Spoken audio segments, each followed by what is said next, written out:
Hai semua, pernah tak anda perasan perubahan kecil pada ingatan anda lately? Atau mungkin anda cuma nak ambil langkah proaktif penjagaan minda di usia keemasan?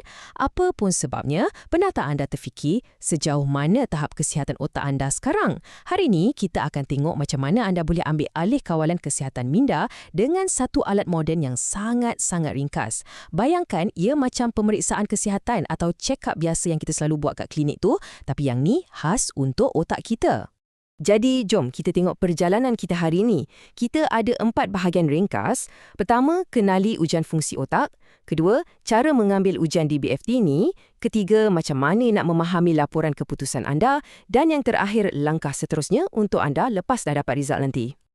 Okey, kita terus masuk ke bahagian pertama, kenali ujian fungsi otak.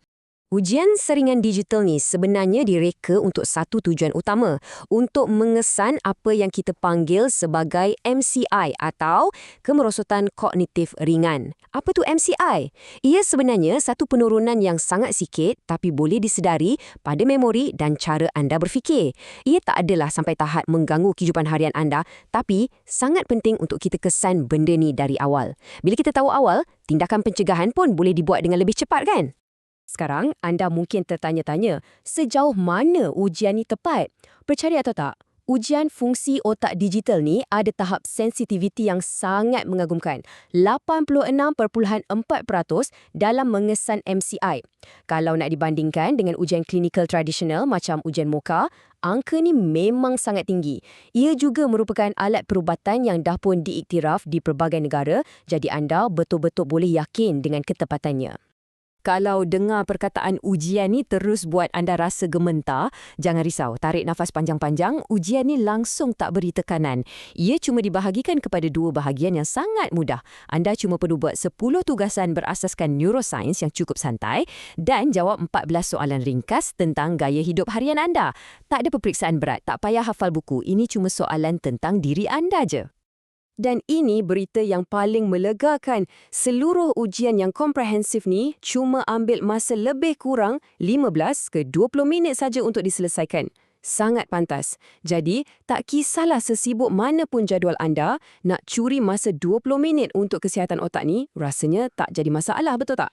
Seterusnya, kita masuk ke bahagian kedua, cara mengambil ujian DBFT.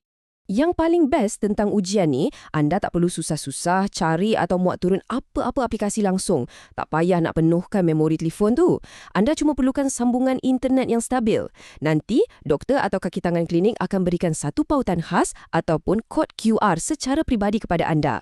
Lepas tu, anda cuma perlu klik dan ujian pun bermula. Mudah sangat. Semuanya berlaku dalam 3 langkah mudah. Pertama, dapatkan pautan daripada doktor. Kedua, jawab soalan menggunakan telefon pintar, tablet atau komputer anda. Dan ketiga, dapatkan laporan.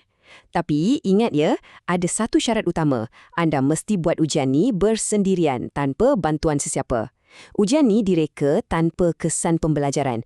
Maksudnya anda tak boleh nak study atau berlatih untuk dapat markah tinggi. Otak anda akan dinilai secara jujur dan tepat pada waktu tu juga. Seterusnya, bahagian ketiga, memahami laporan keputusan anda. Okey, katakan ujian dah selesai. Laporan pintar anda akan siap dengan pantas dan ia akan menilai otak anda berdasarkan 4 fungsi utama. 4 fungsi ni adalah tahap perhatian anda, fungsi eksekutif, memori segera dan juga memori kerja. Daripada situ, ia akan bagi satu skor keseluruhan dan juga menganggarkan umur otak anda dengan cara membandingkannya dengan individu sebaya anda. Semestinya, maklumat kita nak pastikan semua skor ni berada di atas paras purata. Tapi, anda kena tahu yang kesihatan otak ni bukan cuma tentang memori semata-mata. Laporan ni juga akan melihat pada 4 faktor risiko gaya hidup yang sangat penting. Macam mana nutrisi atau pemakanan anda, tahap emosi, rutin senaman dan kualiti tidur anda. Ini ibarat satu peta yang tunjukkan dengan jelas macam mana rutin harian yang anda buat setiap hari tu sebenarnya bagi kesan langsung pada keupayaan anda untuk berfikir. Dan sekarang kita di bahagian keempat. Langkah seterusnya untuk anda. Berdasarkan laporan yang dah siap tu, plan tindakan anda akan jadi sangat jelas.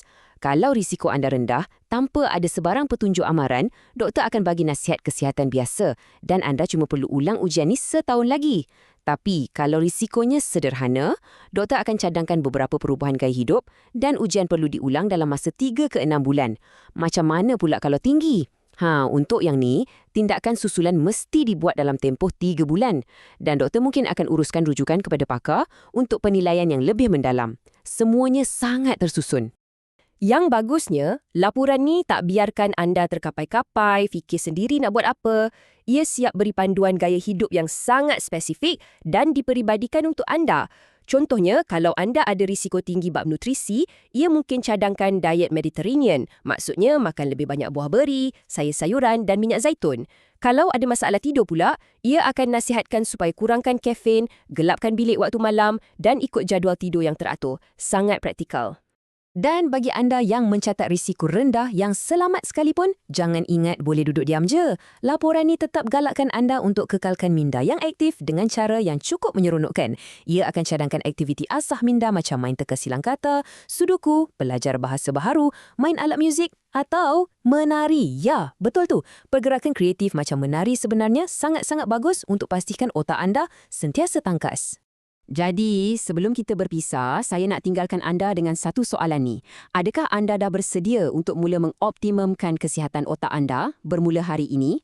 Kesedaran tu sebenarnya langkah pertama dalam penjagaan diri. Kalau anda rasa berminat dan nak tahu sejauh mana ketajaman minda anda sekarang, jangan tangguh lagi. Hubungi doktor atau staf kad klinik anda sekarang juga untuk minta pautan ujian peribadi anda. Atau anda boleh terus layari laman web www.careclinics.com.my. Terima kasih banyak-banyak sebab luangkan masa bersama saya hari ini. Jom ambil langkah pertama anda sekarang dan kekal cerdas.